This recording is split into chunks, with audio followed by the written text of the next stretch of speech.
Bon, je suis Michel Lalem et je vous présente aujourd'hui un netbook de la marque Packard Bell. Le modèle, c'est le Dot S2. Rapidement, on va ouvrir la boîte et voir ce qu'elle renferme. Donc, on a déjà une bonne expérience. Pour commencer, on a une petite housse en néoprène de bonne qualité à première vue pour ranger le Dot. Ça commence plutôt bien. On découvre également la machine que je pose ici. Et en dessous, on a le chargeur secteur, plus je suppose une notice d'installation, le driver, les manuels, c'est en français, donc c'est plutôt bien. Un truc de Norton, enfin bref. Tout ce qui va bien pour ce petit Dot, mais on va se concentrer sur le produit en question. Avant tout, on voit un châssis blanc de bonne qualité, pas de traces de doigts à première vue, donc c'est déjà un avantage. Un petit liseré avec l'estampille de Packard Bell, donc pas mal du tout. Au niveau de son rapport poids-taille, c'est 25 cm sur 18 sur 2,5 pour un poids de 1,2 kg. Si on regarde la connectique rapidement, sortie casque, sortie micro, un lecteur de carte qu'on met ici, un USB, la sortie pour le connecter à votre box, le petit verrou de type Kensington, et de l'autre côté, deux USB complémentaires, la sortie pour le connecter à un téléviseur ou un vidéo pro, et c'est ici qu'on mettra l'adaptateur secteur pour le charger optionnellement. Si on ouvre la machine, qu'est-ce qu'on découvre? On découvre déjà qu'on va l'allumer. Donc, lorsqu'on l'allume, une petite diode bleue, c'est sympa, enfin bleu mauve, un clavier de type flottant. Donc à première vue, ça a l'air plutôt sympa et ergonomique. Le touchpad est directement intégré dans le châssis. Donc là, c'est une couleur un petit peu alu brossé, alu chromé. Et là, c'est de l'alu un petit peu mat. L'écran a l'air de pas mauvaise qualité, mais on va lancer une petite vidéo pour voir vraiment la qualité réelle. On voit également la webcam.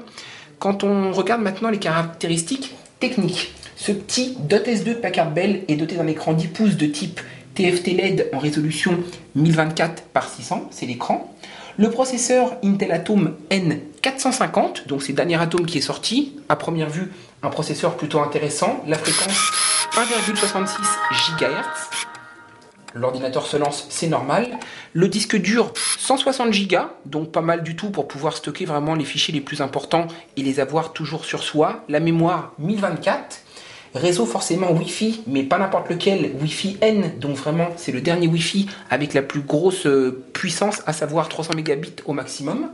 Et un lecteur de carte, je vous l'ai montré tout à l'heure, de type 5 en 1. On a pu voir également qu'il y avait Windows XP installé, donc forcément avec XP c'est un peu la sérénité. Ce produit, 1,2 kg, connectique complet, on va lancer une petite vidéo, c'est une démonstration d'un jeu que beaucoup d'entre nous connaissent. Hop, en plein écran, c'est toujours mieux. Et on va voir un petit peu la qualité. Je vous invite également à regarder l'écran de côté pour voir le rendu. Mais il faut juste attendre que la vidéo se lance, ça va prendre quelques instants. Espérons qu'elle se lance sous le bon format. La première vue, c'est plutôt bien parti. Donc c'est un jeu de voiture. Le nom c'est Grid, sans faire de la publicité, mais c'était une très bonne simulation. Simulation de voiture de course.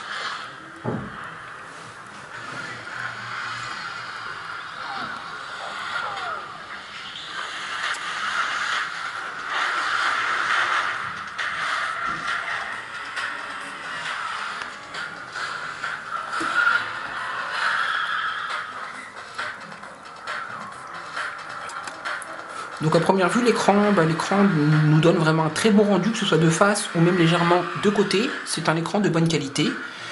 On va arrêter la vidéo, on va s'arrêter là tout de suite, tout de même. Les bonnes choses ont une fin, malheureusement. Je vous redonne le petit nom de ce netbook de Packard Bell, c'est le Dot S2.